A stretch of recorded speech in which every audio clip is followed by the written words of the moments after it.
Item ಯಾವುದೇ ಇರಲಿ try ಮಾಡಿ ಆಚಿ ಚಿಕನ್ ಮಸಾಲಾ. ಗಣಪತಿ ಮೇಲೆ ಕಲ್ಲೆಸೆದ ಮಂಡ್ಯದಲ್ಲಿ ಮತ್ತೆ ಧರ್ಮ ದಂಗಲ್ ಶುರುವಾಗಿದೆ.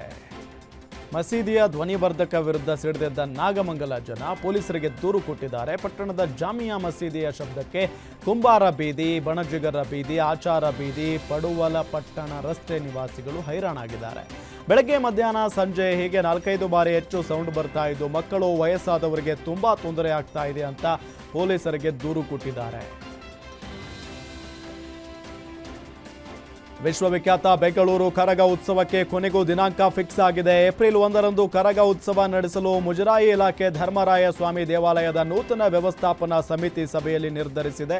11 ದಿನಗಳ ಕಾಲ ನಡೆಯುವ ಕರಗ ಅದ್ದೂರಿ ಉತ್ಸವಕ್ಕೆ ಮಾರ್ಚ್ 24ರಂದು ಧ್ವಜಾರೋಹಣದ ಮೂಲಕ ಚಾಲನೆ ನೀಡಲಾಗುತ್ತದೆ. ಕಳೆದ ವರ್ಷ 15ನೇ ಬಾರಿ ಯಶಸ್ವಿಯಾಗಿ ಕರಗ ಹೊತ್ತಿದ್ದ ಜ್ಞಾನೇಂದ್ರ ಸ್ವಾಮಿ ಈ ಸಲ 16ನೇ ಬಾರಿಗೆ ಕರಗ ಹೊರಲಿದ್ದಾರೆ. ವಿವಿಧ ಬೇಡಿಕೆಗಳನ್ನು ಈಡೇರಿಸುವಂತೆ ಆಗ್ರಹಿಸಿ ಕಲಬುರಗಿ ರೈತರು ಬೃಹತ್ ಪ್ರತಿಭಟನೆ ನಡೆಸಿದ್ದಾರೆ. ಪ್ರತಿ ಕ್ವಿಂಟಾಲ್ ತೊಗರಿಗೆ ಬೆಂಬಲ ಬೆಲೆ ಸೇರಿ 13,000 ದರ ನಿಗದಿ ಮಾಡುವಂತೆ ಸರ್ಕಾರಕ್ಕೆ ಆಗ್ರಹಿಸಿದ್ದಾರೆ.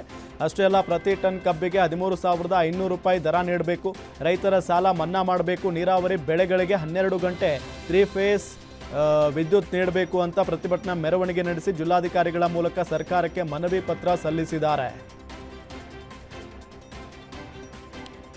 ಶಾರ್ಟ್ ಸರ್ಕ್ಯೂಟ್ನಿಂದಾಗಿ ಕುಶನ್ ಅಂಗಡಿ ದಗದಗ ಹೊತ್ತಿ ಉರಿದ ಘಟನೆ ಹುಬ್ಬಳ್ಳಿಯ ನೆಹರು ಮೈದಾನದ ಬಳಿ ನಡೆದಿದೆ. ದಿಢೀರಾಗಿ ಹೆಚ್ಚಾದ ಬೆಂಕಿ ಇಡೀ ಅಂಗಡಿಯನ್ನ ಆಹುತಿ ಪಡೆದಿದೆ. ಸ್ಥಳಕ್ಕೆ ಧಾವಿಸಿದ ಅಗ್ನಿಶಾಮಕ ದಳ ಸಿಬ್ಬಂದಿ ಬೆಂಕಿ ನಂದಿಸಲು ಹರಸಾಹಸ ಪಟ್ಟರು. ಶಹರ್ ಪೊಲೀಸ್ ಠಾಣಾ ವ್ಯಾಪ್ತಿಯಲ್ಲಿ ಘಟನೆ ನಡೆದಿದ್ದು ತನಿಖೆ ನಡೆಸಿದ್ದಾರೆ. ರಾಯಚೂರಿನ ಹಟ್ಟಿ ಚಿನ್ನದ ಗಣಿ ಮುಖ್ಯ ದ್ವಾರದ ಎದುರು ಜಿಲೆಟಿನ್ ಕಡ್ಡಿಗಳು, ಮದ್ದುಗಳು ಪತ್ತೆಯಾಗಿದೆ. ಬೆಳಗ್ಗೆ ಗಣಿಯೊಳಗೆ ಕೆಲಸಕ್ಕೆ ಹೋಗುತ್ತಿದ್ದ ಕಾರ್ಮಿಕರು ಇದನ್ನ ನೋಡಿ ಆತಂಕಗೊಂಡು ಕೂಡಲೇ ಹಿರಿಯ ಅಧಿಕಾರಿಗಳಿಗೆ ಮಾಹಿತಿ ನೀಡಿದ್ರು.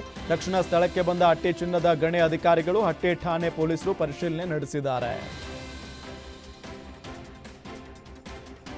ನೈಜೀರಿಯಾ ಪ್ರಜೆಯ ಡ್ರಗ್ ಡೀಲಿಂಗ್ಗೆ ಸಾಥ್ ಕೊಡುತ್ತಿದ್ದ ಲೇಡಿಯನ್ನ ಬೆಂಗಳೂರು ಸಿಸಿಬಿ ಪೊಲೀಸರು ಬಂಧಿಸಿದ್ದಾರೆ. ಬಾಗಲೂರು ಠಾಣಾ ವ್ಯಾಪ್ತಿಯ ಬಾಡಿಗೆ ಮನೆಯೊಂದರಲ್ಲಿ ವಾಸವಿದ್ದ ಸುಭಾಷಿಣಿ ಬಂಧಿತ ಆರೋಪಿತೆ.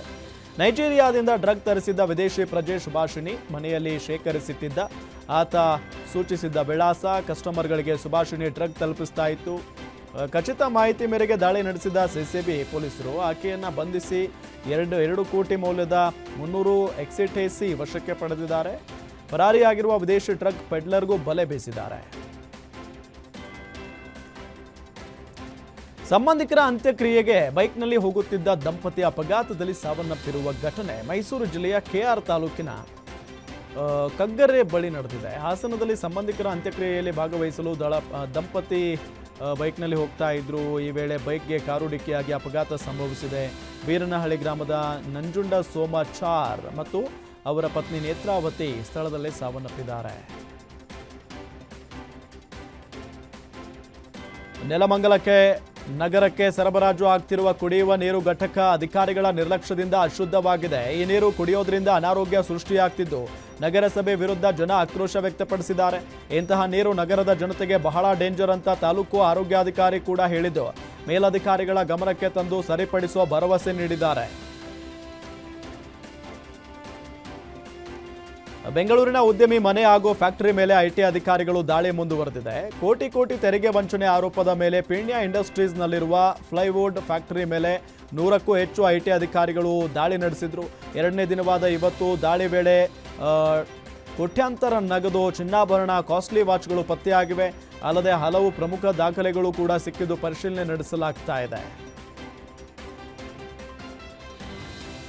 ಸರ್ಕಾರ ಉದ್ಯೋಗ ಭಾಗ್ಯ ನೀಡಲಿ ಅಂತ ಉದ್ಯೋಗಾರ್ಥಿಗಳು ಕಳೆದ ತಿಂಗಳು ಮಂತ್ರಾಲಯಕ್ಕೆ ಹೋಗಿ ಬೇಡಿಕೆ ಇಟ್ಟಿದ್ರು. ರಾಯರ ಅನುಗ್ರಹದಿಂದ ಸರ್ಕಾರಕ್ಕೆ ಬುದ್ಧಿ ಬಂದು ನೇಮಕ ಆಗಲಿ ಅಂತ ಬೇಡಿಕೊಂಡು ಬಂದಿದ್ರು. ಇದೀಗ ಸರ್ಕಾರ ಖಾಲಿ ಹುದ್ದೆಗಳ ನೇಮಕಾತಿಗೆ ಅಸ್ತು ಎಂದಿರುವುದರಿಂದ ಧಾರವಾಡದ ರಾಯರ ಮಠದಲ್ಲಿ ವಿದ್ಯಾರ್ಥಿಗಳು ವಿಶೇಷ ಪೂಜೆ ಸಲ್ಲಿಸಿದ್ದಾರೆ. ಪೂಜೆ ಸಲ್ಲಿಸಿ ಬಾಕಿ ಇರುವ ಎಲ್ಲ ನೇಮಕಾತಿ ಪೂರ್ಣ ಮಾಡುವಂತೆ ಭಕ್ತಿಯ ಮನವಿ ಮಾಡಿದ್ದಾರೆ. ಕಾಂಗ್ರೆಸ್ ಸರ್ಕಾರದ ವಿರುದ್ಧ ಸಂಸದ ಗೋವಿಂದ ಕಾರಜೋಳ ವಾಗ್ದಾಳಿ ಮಾಡಿದ್ದಾರೆ. ಚಿತ್ರದುರ್ಗದಲ್ಲಿ ಮಾತನಾಡಿದ ಕಾರಜೋಳ, ಸಿದ್ದರಾಮಯ್ಯ ಅಹಿಂದ ನಾಯಕ ಅಂತ ಹೇಳ್ತಾರೆ. ಅವರು ಅಹಿಂದ ನಾಯಕ ಅಲ್ಲ, ವಿಶ್ವಾಸ ದ್ರೋಹಿಗಳು. ನಿಮ್ಮ ಕಪಟ ನಾಟಕ ಜನ ನಂಬಲ್ಲ. ಈ ನಾಟಕದ ಹಿಂದೆ ಸರ್ಕಾರದ ದಿವಾಳಿತನ ಅಡಗಿದೆ ಅಂತ ಕಿಡಿಕಾರಿದ್ದಾರೆ. ಶಾಸಕ ಸುಬ್ಬಾರೆಡ್ಡಿಗೆ ಕೋರ್ಟ್ನಲ್ಲಿ ಬಿಗ್ ರಿಲೀಫ್ ಹಿನ್ನೆಲೆ ಚಿಕ್ಕಬಳ್ಳಾಪುರದಲ್ಲಿ ಸಚಿವ ಕೃಷ್ಣ ಬೈರೇಗೌಡ ಪ್ರತಿಕ್ರಿಯೆ ನೀಡಿದ್ದಾರೆ. ಸುಬ್ಬಾರೆಡ್ಡಿ ಒಬ್ಬ ಜನಪ್ರಿಯ ಶಾಸಕ, 3 ಬಾರಿ ಸತತವಾಗಿ ಬಾಗೇಪಲ್ಲಿ ಕ್ಷೇತ್ರದಿಂದ ಆಯ್ಕೆಯಾಗಿದ್ದಾರೆ. ಅವರಿಗೆ ರಿಲೀಫ್ ಸಿಕ್ಕಿರುವುದು ಸಂತೋಷ ತಂದಿದೆ. ಸುಪ್ರೀಂ ಕೋರ್ಟ್ನಲ್ಲಿ ಅಂತಿಮ ತೀರ್ಪು ಸುಬ್ಬಾರೆಡ್ಡಿ ಪರವಾಗಿ ಬರುತ್ತೆ ಎಂಬ ವಿಶ್ವಾಸ ಇದೆ ಅಂದರು.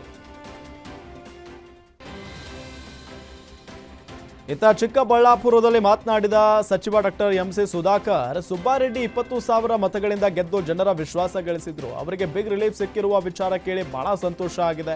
ಸುಪ್ರೀಂ ಕೋರ್ಟ್ ಮುಂದಿನ ದಿನಗಳಲ್ಲಿ ಸುಬ್ಬಾರೆಡ್ಡಿಗೆ ಗುಡ್ ನ್ಯೂಸ್ ಕೊಡುವ ವಿಶ್ವಾಸ ಇದೆ ಅಂತ ಹೇಳಿದರು.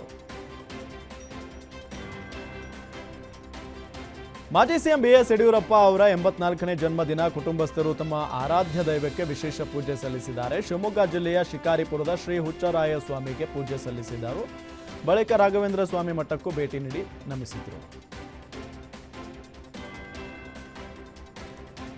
ತುಮಕೂರು ನಗರದ ಟೌನ್ ಹಾಲ್ ಬಳಿ ಮಾಜಿ ಮುಖ್ಯಮಂತ್ರಿ ಬಿಎಸ್ ಯಡಿಯೂರಪ್ಪ ಅವರ 84ನೇ ವರ್ಷದ ಜನ್ಮದಿನದ ಪ್ರಯುಕ್ತ ಶ್ರಮಜೀವಿ ನೌಕರರಿಗೆ ಗೌರವ ಸನ್ಮಾನ ಸಮರ್ಪಣೆ ಹಾಗೂ ಅನ್ನದಾಸೋಹ ಕಾರ್ಯ ನಡೆಸಲಾಯಿತು. ಯಡಿಯೂರಪ್ಪ ಅವರ ಅಭಿಮಾನಿಗಳ ಬಳಗದ ವತಿಯಿಂದ ಈ ಕಾರ್ಯಕ್ರಮ ಹಮ್ಮಿಕೊಳ್ಳಲಾಗಿತ್ತು. ಬೀದಿ ಬದಿ ವ್ಯಾಪಾರಿಗಳು, ಸಂಘಟನೆ ಪದಾಧಿಕಾರಿಗಳು, ಆಟೋ ಚಾಲಕರು ಸೇರಿದಂತೆ ಶ್ರಮಜೀವಿ ನೌಕರರನ್ನು ಗುರುತಿಸಿ ಸನ್ಮಾನಿಸಲಾಯಿತು. ಬಿಜೆಪಿ ರಾಜ್ಯ ಕಾರ್ಯದರ್ಶಿ ಅಂಬಿಕಾ ಬಿಎಸ್ವೈ ಅವರ ಸಾಧನೆ ಹಾಗೂ ಪಕ್ಷಕ್ಕೆ ದುಡಿದ ಬಗ್ಗೆ ಸ್ಮರಿಸಿದ್ರು. ಶಾಸಕ ಜ್ಯೋತಿ ಗಣೇಶ್, ಬಿಜೆಪಿ ಜಿಲ್ಲಾಧ್ಯಕ್ಷ ಹೆಬ್ಬಾಕ ರವಿಶಂಕರ್ ಸೇರಿದಂತೆ ಹಲವರು ಈ ಕಾರ್ಯಕ್ರಮದಲ್ಲಿ ಇದ್ದರು. ಇದಿಷ್ಟು ಇವರೆಗಿನ ಪ್ರಮುಖ ಅಪ್ಡೇಟ್ಸ್. ನೋಡ್ತಾ ಇರಿ ಗ್ಯಾರಂಟಿ ನ್ಯೂಸ್, ಸುದ್ದಿ ಖಚಿತ, ನ್ಯಾಯ ನಿಶ್ಚಿತ. ನಿಮ್ಮೂರಿನಿಂದ ವಿಶ್ವ ಮಟ್ಟದವರೆಗೆ ರಾಜಕೀಯ, ಸಿನಿಮಾ, ಸ್ಪೋರ್ಟ್ಸ್ ಯಾವ ಸುದ್ದಿಯೂ ಮಿಸ್ ಆಗಲ್ಲ. ಬರೀ ಸುದ್ದಿಯಷ್ಟೇ ಅಲ್ಲ, ಜೊತೆಯಲ್ಲೇ ಇರುತ್ತೆ ವಿಶ್ಲೇಷಣೆ. ಗ್ಯಾರಂಟಿ ನ್ಯೂಸ್ ನ ಸಬ್ಸ್ಕ್ರೈಬ್ ಮಾಡಿ, ಫಾಲೋ ಮಾಡಿ, ಕ್ಷಣ ಕ್ಷಣದ ಅಪ್ಡೇಟ್ಸ್ ಪಡೆಯಿರಿ.